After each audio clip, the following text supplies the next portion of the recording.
Nunca pensé que a mi edad volvería a sentir ese nudo en el estómago. Uno cree que ya lo ha visto todo, que las sorpresas se acaban después de criar hijos, de enterrar a los padres, de perdonar cosas que dolieron más de lo que uno admite en voz alta. Yo vivía con mi hija y con su marido bajo el mismo techo.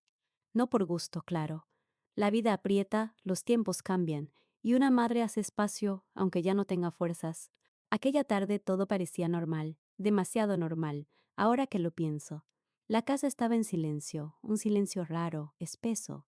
Subí las escaleras buscando una chaqueta, y fue entonces cuando escuché voces apagadas. No eran gritos ni risas, eran susurros. Dudé. Siempre dudo antes de abrir una puerta que no me corresponde. Pero algo dentro de mí, una intuición vieja como los huesos, me empujó. La puerta del dormitorio estaba entreabierta. No voy a describir lo que vi con detalle, no hace falta. Bastó un segundo para entenderlo todo. Mi yerno no estaba solo. Y no, no era mi hija. Sentí vergüenza, rabia, una tristeza seca que no llora. Cerré la puerta sin hacer ruido. Bajé las escaleras como si el suelo fuera agua. Me senté en la cocina y esperé. No sabía quién esperaba, la verdad. Cuando él bajó, me miró como si ya supiera. A veces los culpables reconocen la mirada antes que las palabras. No levanté la voz. Nunca he sido de escándalos. Le dije que lo había visto todo, que mi hija estaba fuera, confiando, que esa casa no era un motel ni un escondite. Se puso pálido. Tartamudeó excusas que ya había escuchado en otras bocas, en otros años. Entonces dije algo que ni yo sabía que iba a decir. Le dije que guardaría silencio, no por él, por mi hija. Pero el silencio tiene un precio, y él tendría que pagarlo obedeciendo cada cosa que yo le pidiera. No dinero, no cosas sucias.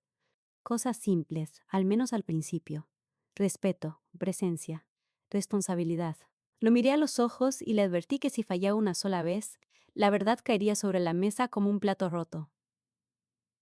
Aceptó. Claro que aceptó.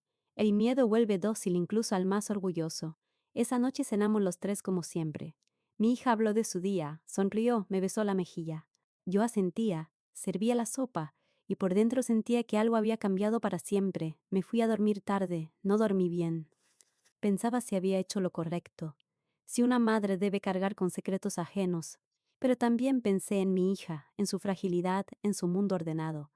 Y me prometí una cosa, esto no había terminado. Apenas empezaba. Al día siguiente amanecí cansada, como si hubiera envejecido 10 años en una noche. En la mesa del desayuno nadie habló demasiado. Mi hija salió temprano, confiada, con esa tranquilidad que solo tienen quienes no saben nada. Cuando la puerta se cerró, el silencio volvió a instalarse entre nosotros, pesado, incómodo. Mi yerno evitaba mirarme. Yo, en cambio, lo observaba con calma, no con odio. Eso me sorprendió. Era más bien una atención fría, calculada. Le recordé nuestro acuerdo. No con amenazas, sino con una voz baja, firme. Le dije que a partir de ese momento él tendría que demostrar, cada día, que merecía mi silencio. Empezamos por lo básico. Llegar a casa a la hora. Ayudar en todo. Nada de salidas extrañas, nada de excusas torpes. Quería verlo cansado por cumplir, no relajado por engañar. Asintió como un niño reprendido. Me prometió que había sido un error. Siempre dicen eso. Los días pasaron y la casa cambió de ritmo. Él estaba más presente, demasiado correcto. Preparaba café, arreglaba cosas que llevaban meses rotas. Escuchaba a mi hija con una atención que antes no tenía. Ella lo notó y me lo comentó, feliz. Mamá, está diferente, ¿verdad? Yo sonreí. Sonreír se me daba bien desde siempre. Por dentro, sin embargo, algo me inquietaba. El poder pesa, más de lo que uno imagina. A veces lo encontraba mirándome como si quisiera decir algo, o como si temiera que yo hablara. En esos momentos sentía una punzada de culpa. ¿Hasta dónde podía llegar aquello? ¿Estaba protegiendo a mi hija o jugando a ser juez? Me repetía que el fin justificaba el silencio, que las mujeres de mi generación aprendimos a callar para mantener la familia en pie. Pero no siempre el silencio cura. Una tarde lo llamé a la cocina. Le pedí que se sentara.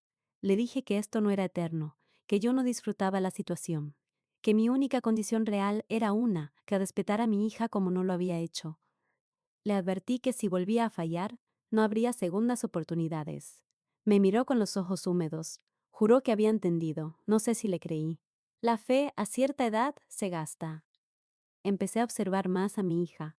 Sus gestos, sus silencios. Notaría algo, a veces parecía más contenta, otras distraída.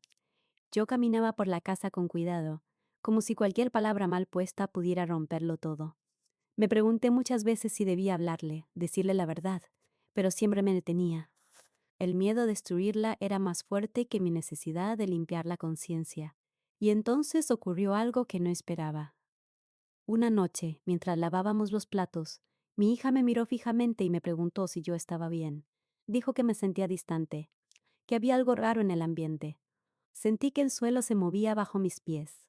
Supe en ese instante que el final se acercaba, y que no todos los secretos sobreviven al paso del tiempo.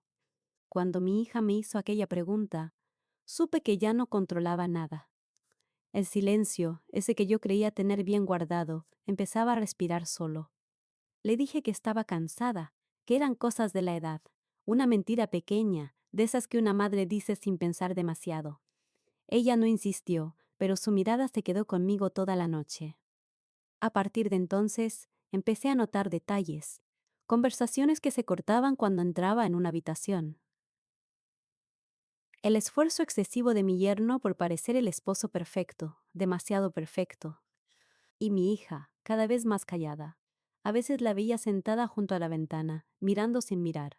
Eso me dolía más que cualquier traición. Una noche, él me pidió hablar. Cerró la puerta de la cocina con cuidado, como si la casa pudiera escuchar.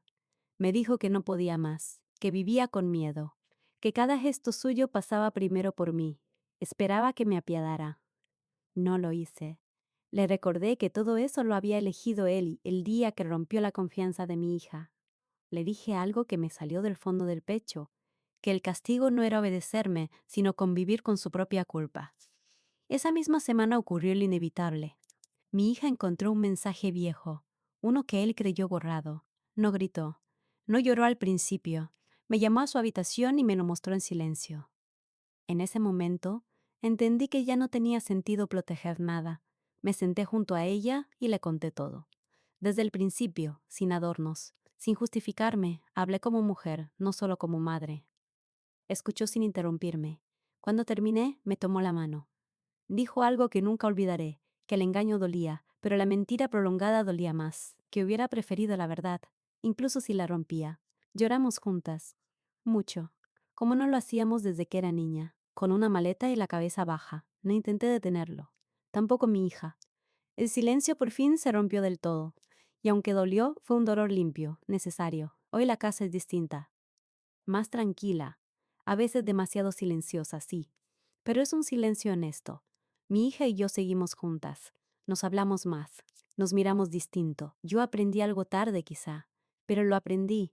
Callar para proteger puede convertirse en otra forma de traición.